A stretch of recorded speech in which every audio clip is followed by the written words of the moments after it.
یہ جو خوبصورت منظر آپ دیکھ رہے ہیں یہ کعبہ کا غلاف بدلنے کا منظر ہے۔ پہلے کعبہ کا غلاف ہر سال 9 ذی الحجہ کو بدلا جاتا تھا، پر پچھلے سال سعودی حکومت نے اسلامی سال کی شروعات میں غلاف بدلنے کا اعلان کیا تھا۔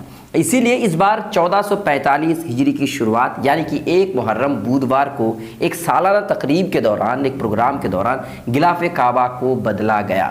سعودی پریس ایجنسی کے مطابق پرانے غلاف کی جگہ نئے ہاتھ سے بنے ہوئے غلاف کو 10 مرحلوں میں بدلا گیا۔ اس میں 130 ٹیکنیکل ماہروں اور ہنرمندوں نے حصہ لیا، جیسا کہ تصویروں میں آپ دیکھ سکتے ہیں۔ آئیے ہم آپ کو کعبے کے غلاف کی کچھ خاص باتیں بتاتے ہیں۔ کعبہ کو ڈھانپنے کے لیے نیا غلاف 850 کلو گرام کچا ریشم، 150 کلو گرام سونے کے تار اور 100 کلو گرام چاندی کے تار سے بنایا گیا ہے۔ اس کو تیار کرنے میں قریباً 25 ملین ریال کا خرچ آیا ہے۔ انڈین روپے میں اگر ہم دیکھیں تو تقریباً 54 کروڑ 68 لاکھ روپیہ کا خرچ آیا ہے۔ غلاف کعبہ دنیا کی سب سے بڑی مشین پر بہت ہی ساودھانی سے تیار کیا گیا ہے۔ کالے رنگ کے ریشمی کپڑے پر سونے کے تاروں سے قرآن کی آیتیں لکھی گئی ہیں۔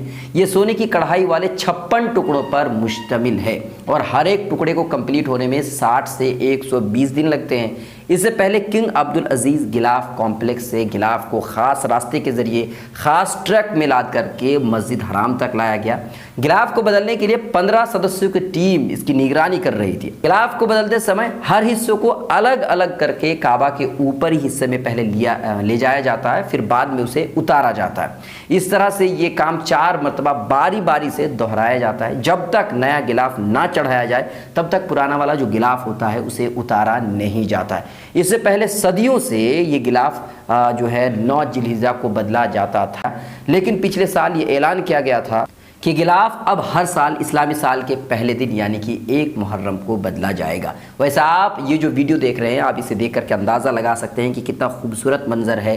غلاف کعبہ بدلنے کا جو منظر ہے واقعی لاجواب ہے۔ آپ کو کیسی لگی یہ ویڈیو آپ ہمیں کمنٹ کیجیے۔ لائک شیئر سبسکرائب نہیں کیا ہے تو ضرور کریں۔